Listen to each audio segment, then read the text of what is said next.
即係我頭先講 set up 咗個法例，即係實有冇人遵守，冇人遵守就你點去懲治嗰啲唔遵守嘅人？大家喺咁多年喺香港，即係各位校董先生都知道啦。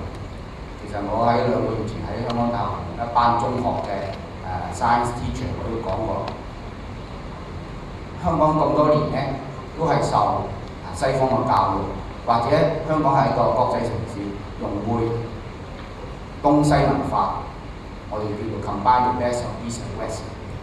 我哋做人嘅諗法咧係同國內諗法唔同，呢個係一個好重要嘅分別。因為我去過台灣，我喺中國做咗咁多年，都同中國交流。我哋香港人嘅諗法咧，思維嘅方法咧，個程序咧，我哋好簡單3個字，就係法理情。首先一開始就講呢個合唔合法，第二有冇道理，第三先講人情關係。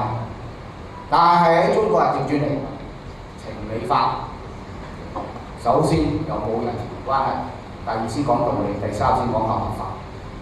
我上次去個報會展嗰陣去台灣，咁呢其實台灣一樣係咁多問題。我去台灣見到一個朋友，佢同我講，佢話你香港人喺大陸做生意，永遠冇我哋台灣人做生意咁叻㗎。我話點解啊？佢話好簡單啫，你香港人交通失事咧，你係梗係揾埋雙方呢架車出嚟抄低車牌，睇下有冇咪係大件事唔大件事咧，就大家互相抄低個身份證車牌通知車行咁解決咗。如果唔得就要通知，一定要落案通知警察make sure 大家冇守法按照正常法律程序去聽。佢話我哋台灣唔係㗎，一有交通失事咧好簡單，打電話去公安局個朋友咁搞掂㗎啦。我唔需要理我啱佢唔啱嘅，佢話因為關係最重要。咁所以其實呢樣嘢咧，亦都係令到中國而家一個好大嘅致命傷。點解啲人唔相信中國係可以保護到知識產權？咁我其實有好多而家好多喺香港開嘅高科技公司喺外國嚟咧，佢都話：我喺香港，我做咗呢樣嘢咧，我已經話到明，我嗰啲知識產權係唔可以離開香港，一定要擺喺香港。佢話：如果我去大陸，我可能有1個客，但係有1000個用家，one customer per 1,000 users。咁其實而家呢個係好大嘅問題。咁各位同學咧，今日畢業啦。其實咧，跟住嚟緊咧，你哋入中學，跟住嗰幾年係好重要。中國人有一句話：3歲定80，其實我話唔係，13歲先定80。因為你哋而家啱啱過咗中小學畢業一個好重要嘅里程碑，跟住未來嗰幾年係讀中學。咁尤其是跟住嗰3年嘅初中啦。我喺美國做咗5年，知道初中係好重要嘅。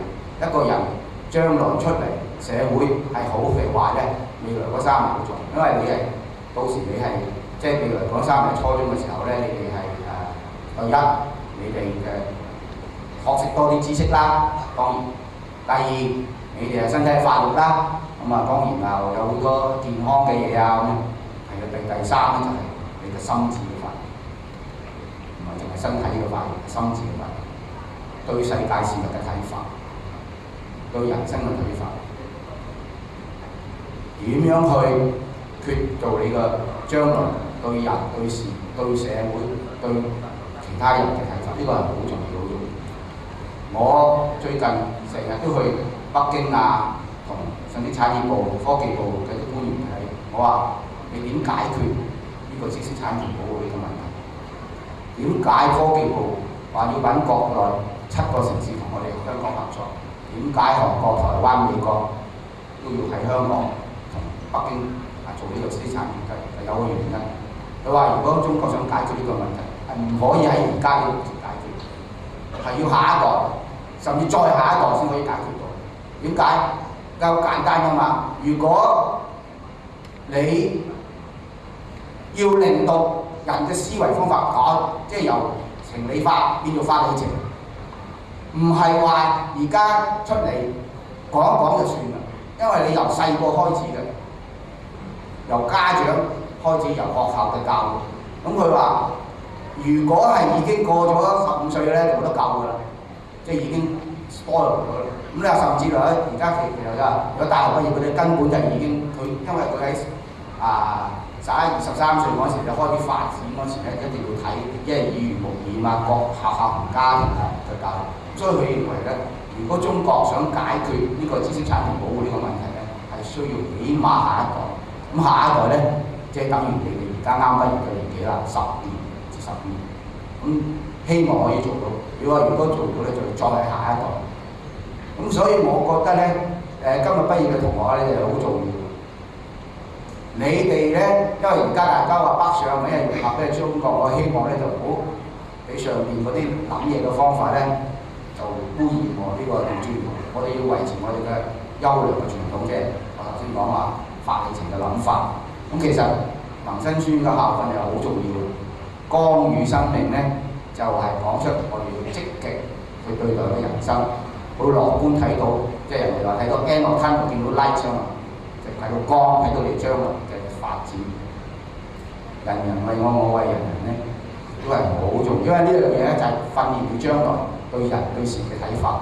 你唔能夠話喺唔合法嘅情形之下唔能做交易或者偷人嘢，一開始就諗住偷人嘢偷人知識產權做啲假嘢出嚟咁呢個係好麻煩嘅事。其實我自己本身喺呢度由2年班到中學畢業，都係因為頭先講光與生命，人人為我，我為人人咧，就訓練到我自己，訓練咗對人對事嘅睇法。其中一樣嘢。點解外國公司要嚟？點解即係2個月前喺香港大有個中學先生問我，點解啲人唔請大陸嘅工程師，要請香港工程師？我最重要一樣就係對事物嘅諗法，同埋嗰個叫做 integrity of people。integrity 就係、其實你引申咧，正話頭先黃亞光講就係因為我哋個校訓，你訓練到我哋將來出嚟對人對事，我哋係要維持到呢個法理情呢個思維方式。咁我希望咧，當中國要喺下一代10年後、15年後標一個新一代嘅人嘅好嘅諗法，我哋香港嘅學生，特別係民生村嘅讀表表者，跟住我哋校訓咧可以咧維持我哋香港呢個地位。咁我咧就最後咧，我希望咧大家咧跟住中學，正如我頭先講。跟住嗰幾年好重要發展你嘅德智體心智嘅，為咗我哋即係發揚我哋民生村嘅校訓，同埋咧希望能夠帶領住香港同埋中國走向21世紀嘅高科技嘅進程。多謝大家。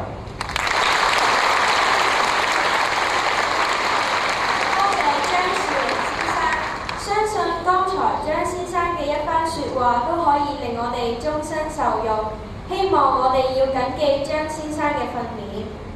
程序9：致送紀念品，由學生代表致送紀念品與主禮嘉賓，請張夫人接受。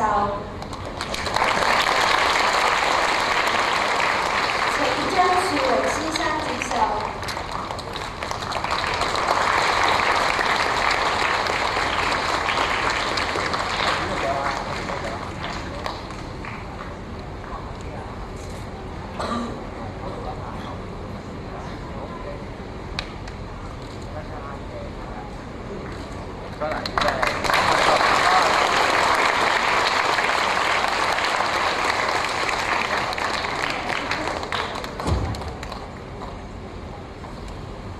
程序10：致謝詞，跟住係由崔嘉敏及謝依妮同學代表全體畢業生致謝詞。請崔嘉敏及謝依妮同學。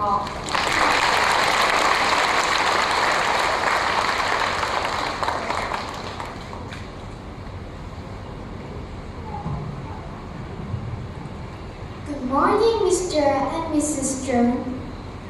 Honorable guests, headmistress, teachers, parents, and fellow students. It is my honor to step forward and say thank you at this special moment. Time flies. 6 years ago, I was small. However, I remembered the happy and smiling faces the day when I enrolled as a primary 1 student in medicine. It was such a memorable day for all the students in primary 6 because we met all the friends with whom we would enjoy our childhood together. On behalf of primary 6, I would like to thank the headmistress and teachers from the bottom of my heart for their continuous effort to direct us in the right attitude to life, to develop our positive personality, and to open our eyes to knowledge. Thanks to their effort in ensuring medicine being such a perfect schooling environment. I would like to thank the parents of my dear fellows. Much care and important support were given to us in the last 6 years of our learning. Under their guidance, we learned to deal with frustration and overcome difficulty to make friends and learn happily. I would like to thank my classmates and friends. I enjoyed and now remember every single moment when we played, shared, and competed. Where would have been young without them? Our friendship is like the morning flowers, always beautiful and fresh. The chapter of my primary school memory is finished today. Many names, faces, and happenings are embedded in my memory, especially the name of medicine. I start curiously to look forward my path to the future, which will be full of expectation, challenge, and milestones. I have learned to gain much courage and endurance from my family. Medicine I knew, and now I am confident to do well in my next chapter of learning. With this opportunity, I would like to share my best wishes to all my good fellows for their success in the future. Thank you.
同学，母校的一砖一瓦、一草一木，都与我们结下了深厚的感情。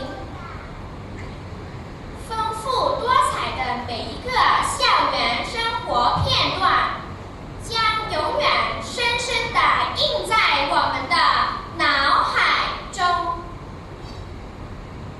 回想起昔日同学们一起努力学习的日子，一起欢聚的时光，就像在不远的昨天，在和蔼可亲的校长、老师们时时上幼下，我们得到很多新的知识，建立良好的品格。我们永远不会忘记老师们的教导之恩。父母对我们的照顾是不微不至的，他们给我们的支持和鼓励，我们会铭记于心。我们会孝顺父母，不会辜负爸爸妈妈对我们的期望。毕业后，我们便要升上中学，同时亦逐步告别我们的童年了。同学们，我们要珍惜光阴，努力学习，做一个有理想、有志气的好青年。最后，我谨代表全体毕业同学，向各位校董、校长、老师们、家长们再次表示诚挚的谢意。祝在座各位生活愉快，身体健康，万事如意。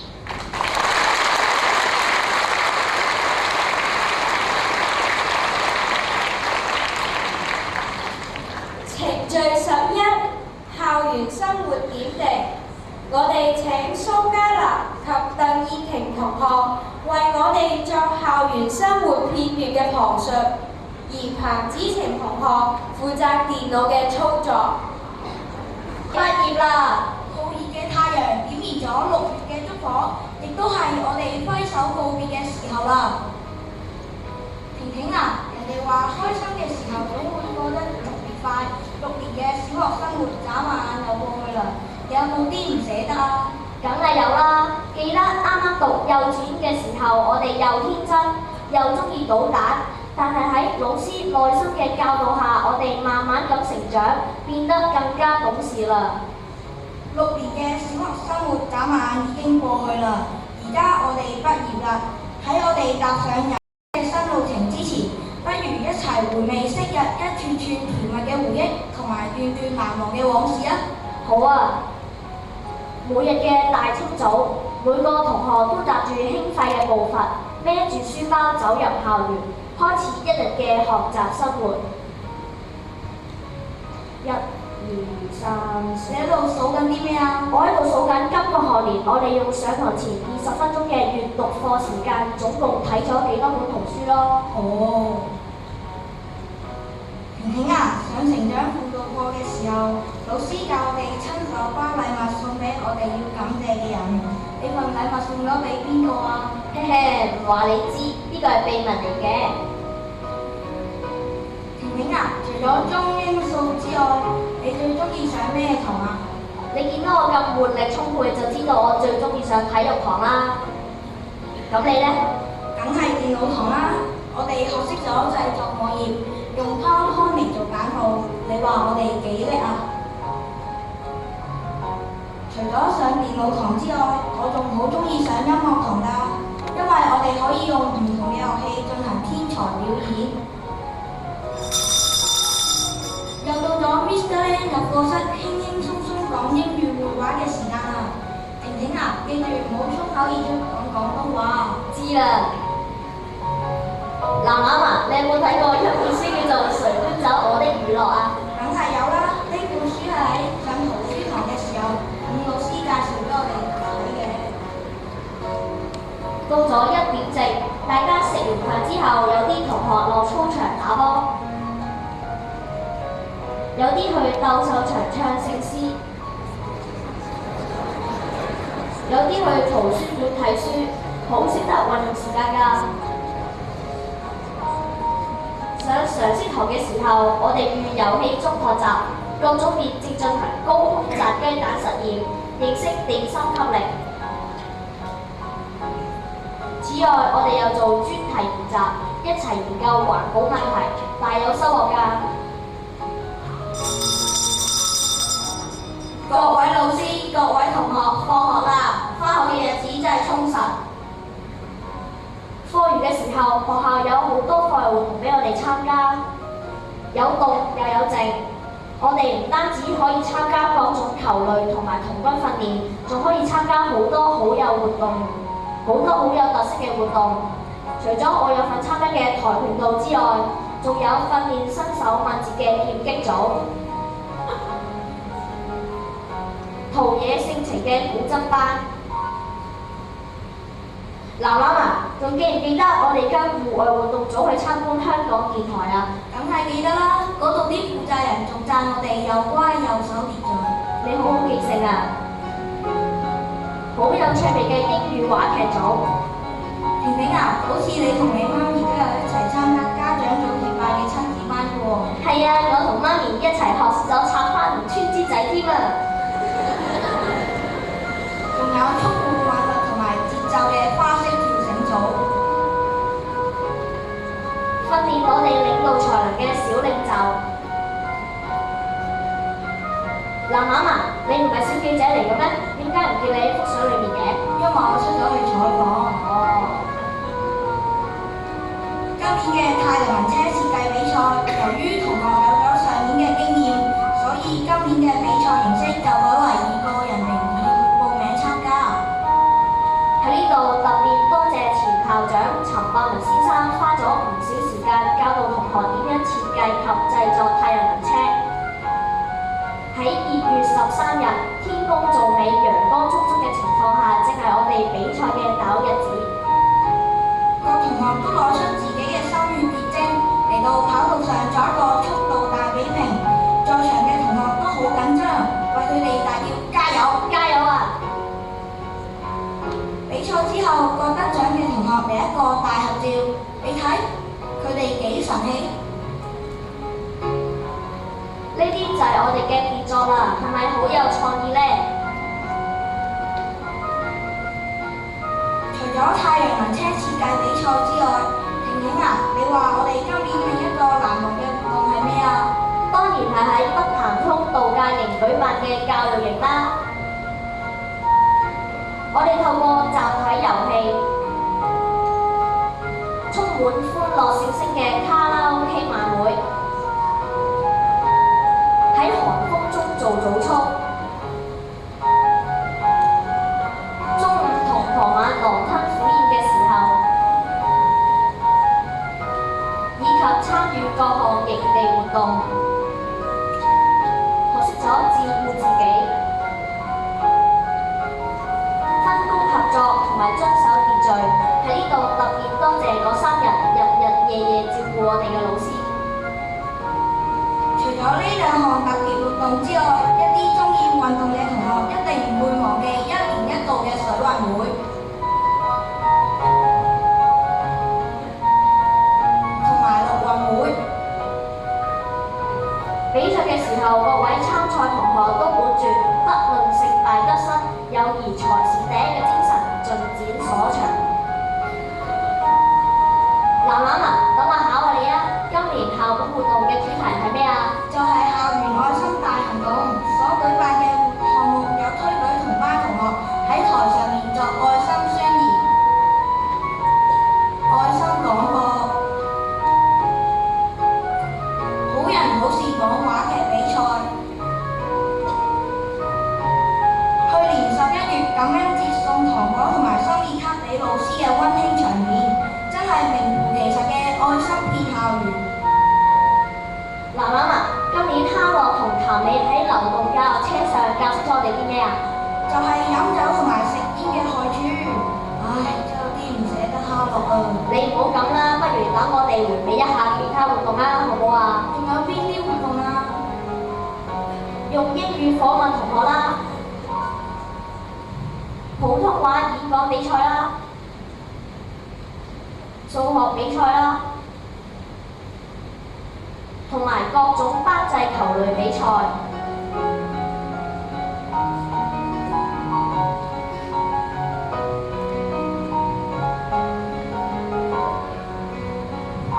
仲有每一個同學都好投入嘅英文歌唱比賽。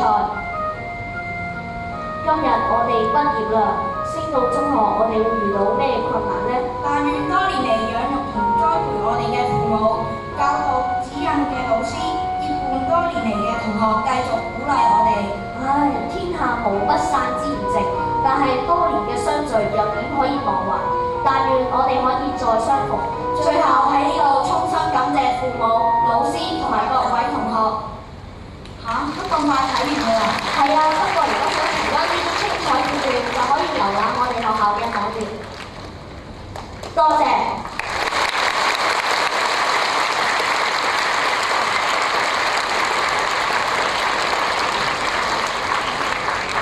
程序12，畢業生獻歌。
由郭靖琪同學領唱。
請大家仍然站立。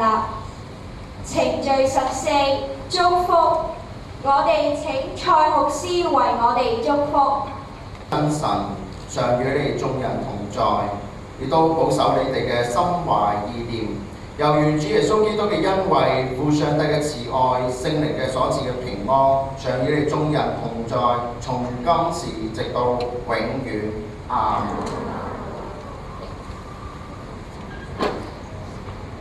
多謝蔡牧師。禮成，請大家依然站立，恭送主禮嘉賓、校董會副主席及校董會各成員退席。